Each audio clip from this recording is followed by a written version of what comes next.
नमस्कार, आप देख रहे हैं रफ्तार न्यूज़। गोलीकांड मामले में छापेमारी के दौरान हथियारों का जखीरा बरामद, 2 गिरफ्तार। रुपए के लेन देन विवाद में चली गोलीकांड में 5 असलाहा, 18 गोली, 18 खोखा बरामद। आइए सुनिए समाचार से विस्तार से। परवेज खान से 2 रिश्तेदारों के बीच रुपए के लेन देन को विवाद को लेकर हुई फायरिंग मामले में एक पक्ष से 2 घायल हो गए थे, जिसके बाद पुलिस के द्वारा कार्रवाई करते हुए भारी मात्रा में हथियार के साथ 2 आरोपियों को गिरफ्तार कर लिया गया है।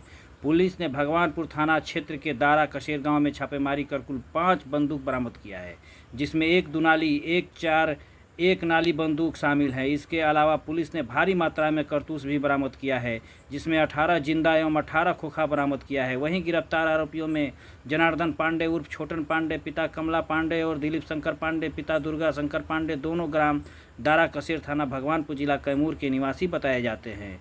बुधवार को घटना के संबंध में प्रेस वार्ता कर कैमूर एसपी हरिमोहन शुक्ला ने बताया कि बीते 5 मई सोमवार को भगवानपुर थाना क्षेत्र बहुरी सुनहरी रोड में 3 मुहानी पर गोलीबारी की घटना घटित हुई थी, जिसमें मर्ची गांव के 2 युवक लव पांडे उर्फ बम पांडे को पेट में तथा अंतु यादव को पीठ में गोली लगी थी, जिनका अभी बनारस में इलाज चल रहा है। इस मामले में पुलिस द्वारा घायलों के बयान पर नामजद 5 अभियुक्तों के खिलाफ एफआईआर दर्ज कर लिया गया है।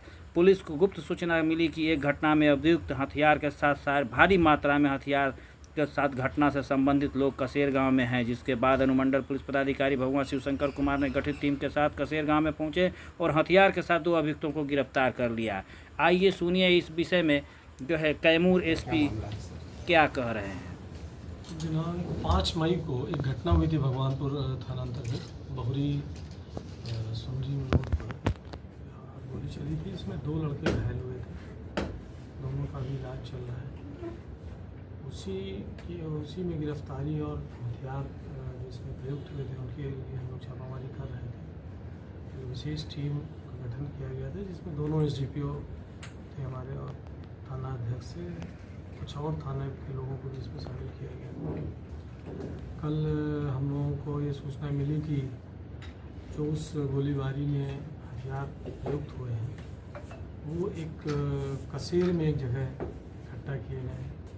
हमारी टीम ने वहाँ रेड की और उसी रेड में ये सारा हथियार और गोली बरामद हुई। क्या क्या बरामद किया गया है इसमें से? ये इसमें एक तो DBBL गन है, एक सिंगल बैरल गन है और 3 जो राइफ़ल हैं लग रही हैं। उसमें 2 तो पक्का राइफ़ल है और एक जिसे कौन सा गन होती है स्पोर्ट्स गन टाइप लग रही है, लेकिन वो तो जांच के बाद ही हुआ है।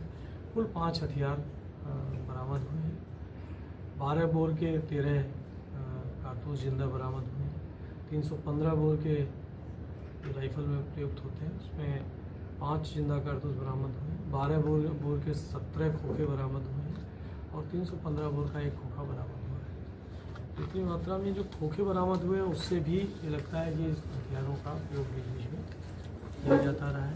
तो अनुसंधान का विषय है कि इतने खोखे कहाँ से आए, किस फायरिंग में कब ये प्रयुक्त हुए थे। और इस मामले में 2 लोगों की गिरफ्तारी हुई। सर, गिरफ्तार लोग कहाँ के रहने वाले हैं? गिरफ्तार लोग कहाँ के रहने वाले हैं और इतना हथियार क्यों रखे थे? पूछताछ में अभी हम लोग पूछताछ कर रहे हैं, कुछ स्पष्ट ये लोग जानकारी नहीं दे रहे हैं। अभी तो इधर उधर बरगला रहे हैं पुलिस को, लेकिन ये पता चल जाएगा। तो कुछ न कुछ तो इनका उद्देश्य था इतनी भारी मात्रा में हथियार को रखना। कसेर में बरामदगी हुई है।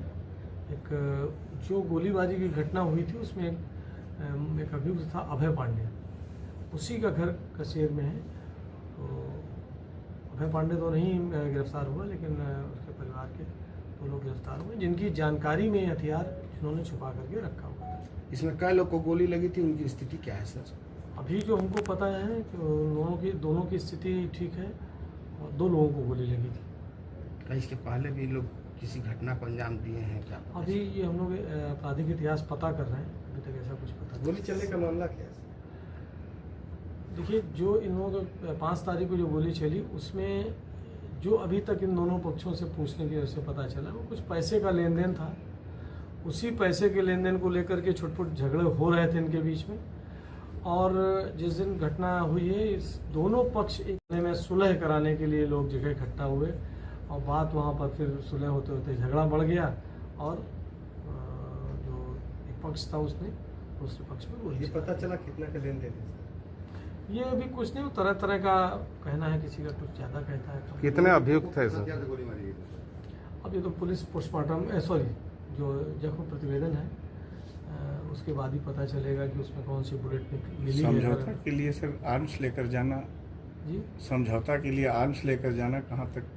ये समझौता लेकर के गए थे, उसमें आर्म्स लेना तो गलत तो है ही, अवैध हथियार है और इसको आर्म्स लेके जाना तो इसमें गलत सारे है। सारे हथियार अवैध हैं सर कि इसमें लाइसेंसी भी है? देखिए, इसमें एक जो DBBL है उसके बारे में हम लोग पता कर रहे हैं, आर्म्स मजिस्ट्रेट से हम लोग संपर्क किए, लेकिन अभी कुछ स्पष्ट नहीं है सर।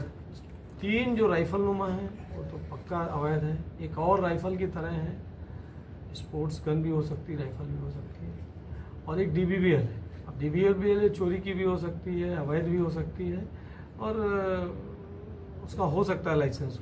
कितने पर FIR हुआ है सर? इसमें अभियुक्त 2 ही हैं सर। हाँ, इस आर्म्स के मामले में 2 लोगों की गिरफ्तारी हुई है, एक व्यक्ति जो अभय पांडे था वो भाग गया है। कितने लोग पे FIR दर्ज है सर? इस मामले में हाँ। इस मामले में 3 लोगों का नेम्ड है कितने सर। गिरफ्तारी हो गई है? 2 दो गिरफ्तार। गिरफ्तारी। ठीक।